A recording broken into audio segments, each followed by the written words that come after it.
Hello everyone and welcome to our channel, The Ambition Classes.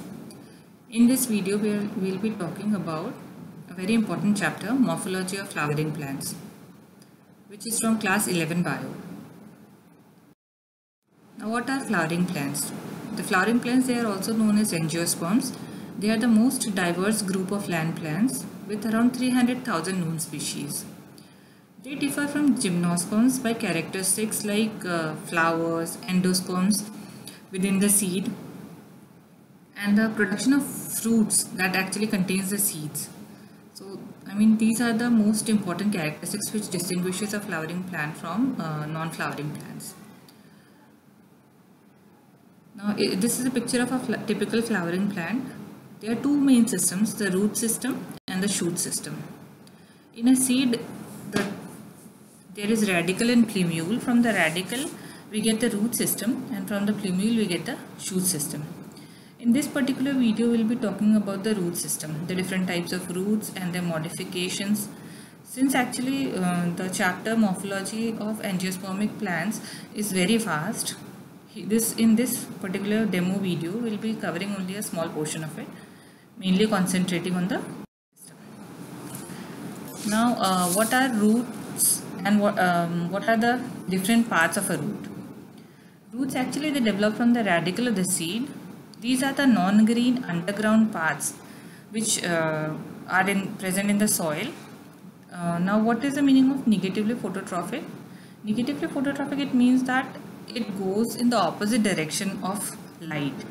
Inside soil there is no sunlight. So we can say that the roots are negatively phototrophic. And positively geotrophic is they move towards the center of the, towards inside the soil, not outside it.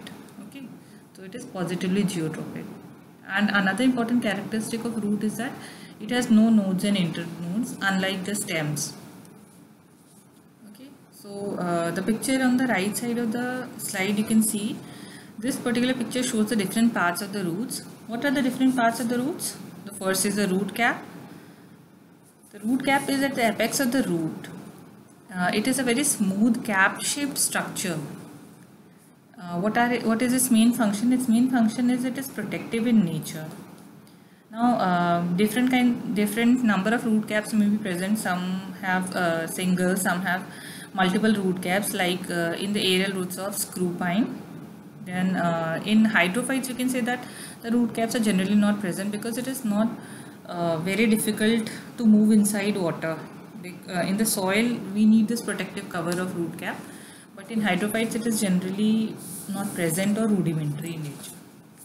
The second is the zone of cell elongation. That is the zone of cell formation or cell division. The cells of this region, they are very active. Actively dividing cells, and their number keeps increasing continuously. Then comes the zone of cell elongation.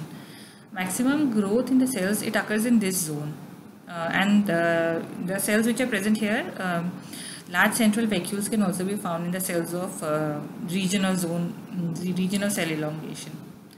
And finally comes the zone of cell maturation.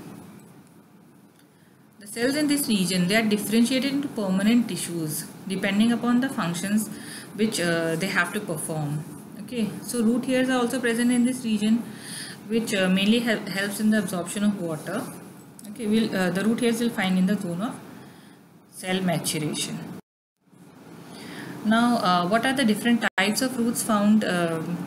Mainly, it is said that roots are like tap roots and two types, tap root and fibrous root. But then adventitious roots are also there. We will be talking about all three of them.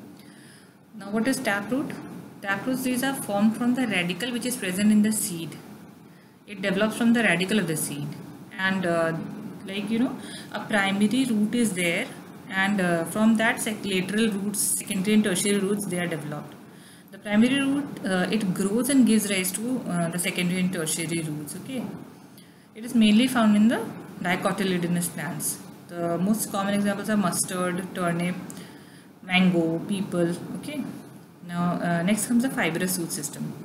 Now what happens in fibrous root? The primary root the primary root which develops from the radicle, it is very short lived, and then it is replaced later by large number of roots that arise from the base of the stem, and it forms a mass of fibrous roots. Okay, and these are mainly found in monocots. Examples are paddy, cotton, grass, etc. Okay. The third type of root is the adventitious roots, which grow from parts other than the radicle. Okay, adventitious roots can grow from any part except the radicle they grow. Okay, these are found. They can be found in both monocots and dicots, and they can be either underground or aerial. Different kinds of adventitious roots are there. We'll be talking about them in the coming slides. Okay, example is in banyan we can see the prop roots actually. Since they are coming from the stems of the trees, they are not coming from the radicle, but they are roots actually. So they are adventitious roots. Now let us talk about the different modifications of the tap roots. Okay. Now modifications. Why do modifications in roots take place? Now the different kinds of reasons for having different kinds of modifications can be like for storage. For storage of food for difficult times, then the another reason can be for respiration, or maybe for to form symbiotic relationships with microbes. Different kind of modifications take place. Okay, the most common is for storage, and in this slide you will see different kinds of examples of modifications of taproot. The first is napiform type of modification. What happens in napiform? See, the typical example of napiform modification is a turnip. What is the scientific name of turnip? It is Brassica rapa. Okay. Now, what happens in napiform type of modification? The root becomes swollen. It is swollen in the upper part, but then it abruptly tapers in the lower part. Okay. So you see this typical napiform kind of a structure. Then next is the fusiform kind of modification. What happens here? It is spindle shaped.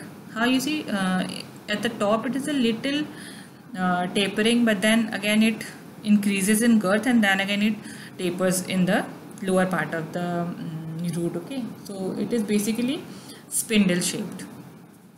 The most common example is radish. Then comes another modification, which is a conical. It is cone-like, structure it has, and typical example is this carrot. And the fourth type of modification is tuberous or tubercular, also we call them.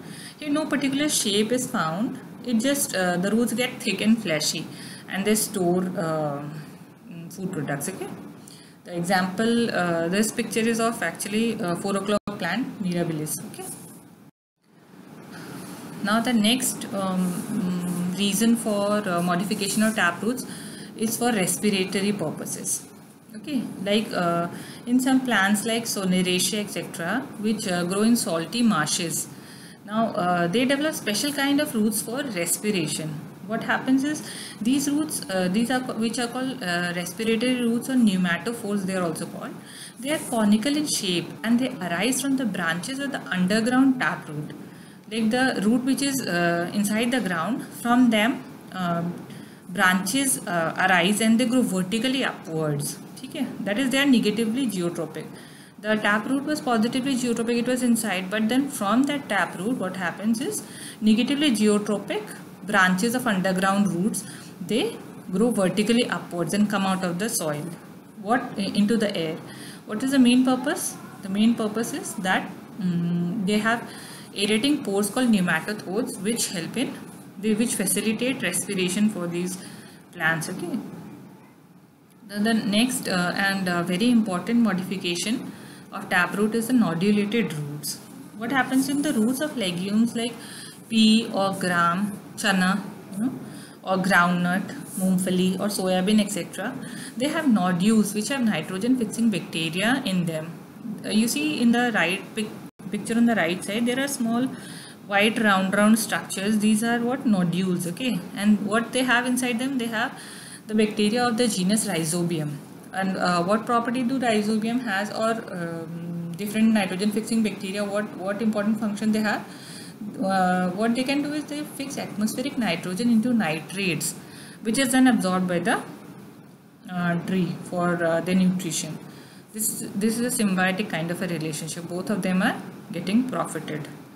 Okay.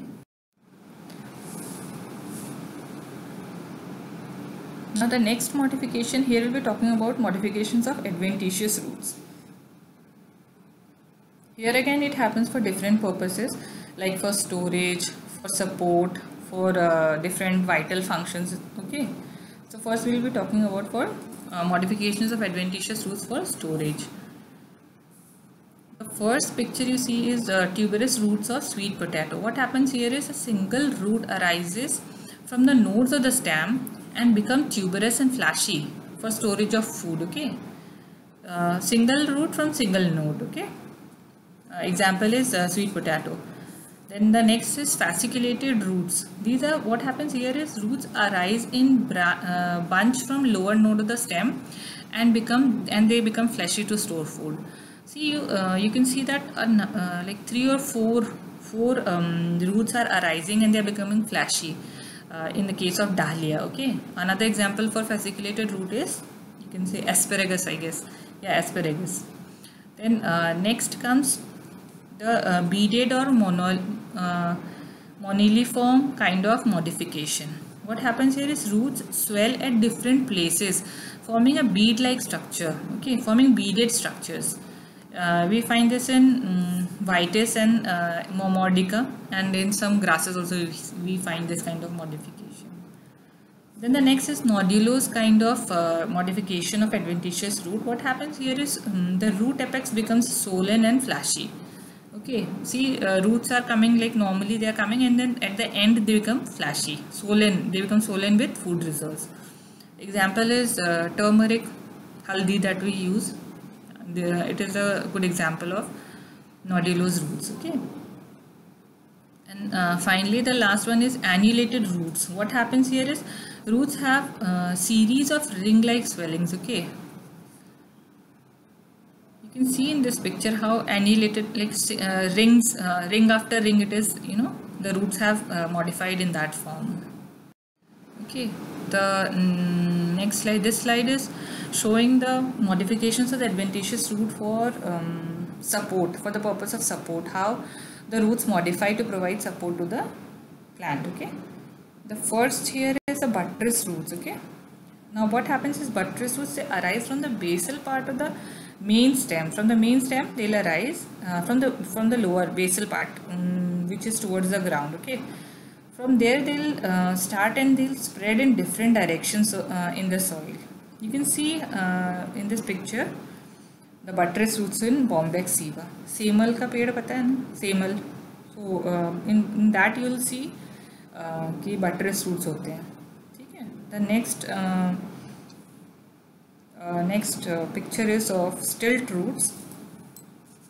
In stilt roots, what happens is they arise from the lower nodes of the stem and they enter the soil obliquely.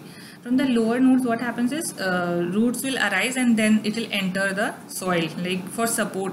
Since they are thin, in sugarcane you can find, in maize you can find. Since these are tall,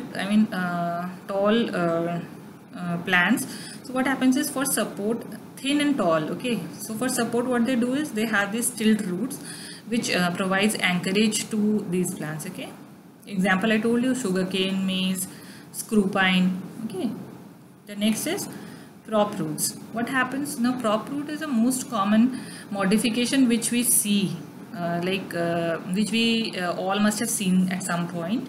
What happens in prop roots? They arise from the branches for mechanical support. They act as pillars. Okay, because these trees are, like for example in old banyan trees you can find prop roots. What happens? These are very big trees and they have huge branching. So for support of those branches, what happens is roots develop from these branches. Like rope-like things will come down, and later when it reaches the ground, it forms anchorage there. Okay.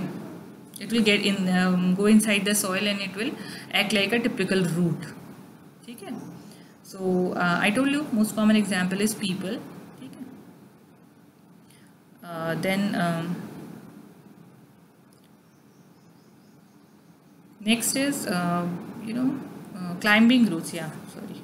The next is the climbing roots. They arise from nodes and they help the plant in climbing. I'm not sure if all of you must have seen pan ke patte. I mean pan ka ped jo hota hai. What happens is, you can see in this picture, from the nodes tiny roots are coming out, and since it is a climbing plant, so host जो support वाला host रहता है उस पे they'll small roots will come out and they'll anchor onto it to so that it can grow upwards. ठीक है? Example you can see here, beetle. Now let us talk about some modifications which are for some other vital functions, like for respiratory support. Like for in aquatic plants, as this in this particular example, like Juicea, what happens? White spongy roots arise from branches and they help it respiration of to the plant. Okay. Then next you can see is the assimilatory roots. Now assimilatory roots we can find in aerial roots of Tinospora, or in submerged roots of Trappa. Like Trappa is actually water chestnut. What they do is they become green, they possess chlorophyll, and they help it synthesizing food. Okay, so that is why they are called assimilatory roots. The next picture is of Cuscuta. What happens here? They have sucking roots. Since these are parasitic plants, what they do is the roots, they suck food and water from the host plants. You can see these small teeth-like structures they have, which are known as haustoria. They help in absorbing or sucking food and water from the host plant. Okay, that is why they are called sucking roots. Then next are hygroscopic roots. You know orchids, right? They are such beautiful flowers. Now what they do, these are epiphytes. They don't grow in soil, they grow on other trees, but they are not they actually synthesize their own food. They don't suck food material from their host. They just need support.